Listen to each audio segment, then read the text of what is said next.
প্রিয় ইসলামী ভাইরা, মানুষ দুই প্রকারের সমাজে বিরাজমান। এক প্রকার মানুষ হলো নিঃস্ব, আরেক প্রকার মানুষ হলো অভাবী। রমজান আমাদের মধ্যে এসেছিল রহমতের বার্তা নিয়ে, কিন্তু চলে গেছে। আমরা কিন্তু অতীব দুঃখের বিষয়, আমাদের সমাজে যারা অভাবী তারা অভাবী রয়ে গেছে, যারা হতদরিদ্র রয়ে গেছে। আমাদের মধ্যে সমাধানটা আসলো না কেন? আমরা ধর্ম জিনিসটা আমাদেরকে যারা বোঝাই দিচ্ছেন, আমরা তাদের কাছ থেকে বুঝে নিতে পারি নাই। এটা হলো আমাদের ব্যর্থতা। ইসলামী ভাইরা, অভাবী কাকে বলে? অভাবী যার মধ্যে অভাব রহিয়াছে কিন্তু সংসার চলতেছে। অনেকে বলতেছে এই ব্যক্তি তো সংসার পরিচালনা করতেছে। সংসার পরিচালনা করতে গিয়ে বিবিধ কারণে উনি ঋণগ্রস্ত হয়ে গেছে।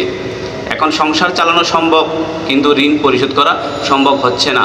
তাই ইসলাম হাতছানি দিয়ে রাখছে সেই ব্যক্তির জন্য। রমজান রহমত নিয়ে এসেছিল যে একজন অভাবী মানুষ ফিতরাকে জাকাত খেতে পারবে। জাকাতে সে টাকা দিয়ে সে সুদ না নিয়ে, সুদের বাজারে না গিয়ে সেই ব্যক্তি জাকাত গ্রহণ করে সে ব্যক্তি ঋণ থেকে মুক্ত হতে পারবে। এটাই হলো রহমত।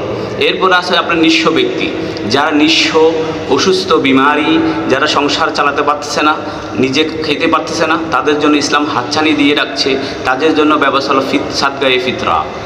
ইসলামী ভাইয়েরা, রমজান আমাদের কাছে এসেছিল, আবার চলে গেছে, কিন্তু আমাদের মধ্যে যারা অভাবী রয়েছে, যারা হতদরিদ্র রয়েছে, রমজান থেকে আমরা সুফল নিতে পারি নাই। এটা হলো আমাদের ব্যর্থতা। মূলত ইসলাম জিনিসটা কীরকম সেটা আমাদের বুঝে নিতে হবে। আমরা না বুঝিয়ে বুঝার বাহান ধরি, আমরা বুঝি না, কিন্তু মূলত জিনিসটা বুঝতে হবে। ইসলামী ভাইয়েরা, আসুন আমরা আগে বুঝি, এরপরে বুঝলে আমাদের সফলতা হবে ইনশাআল্লাহ।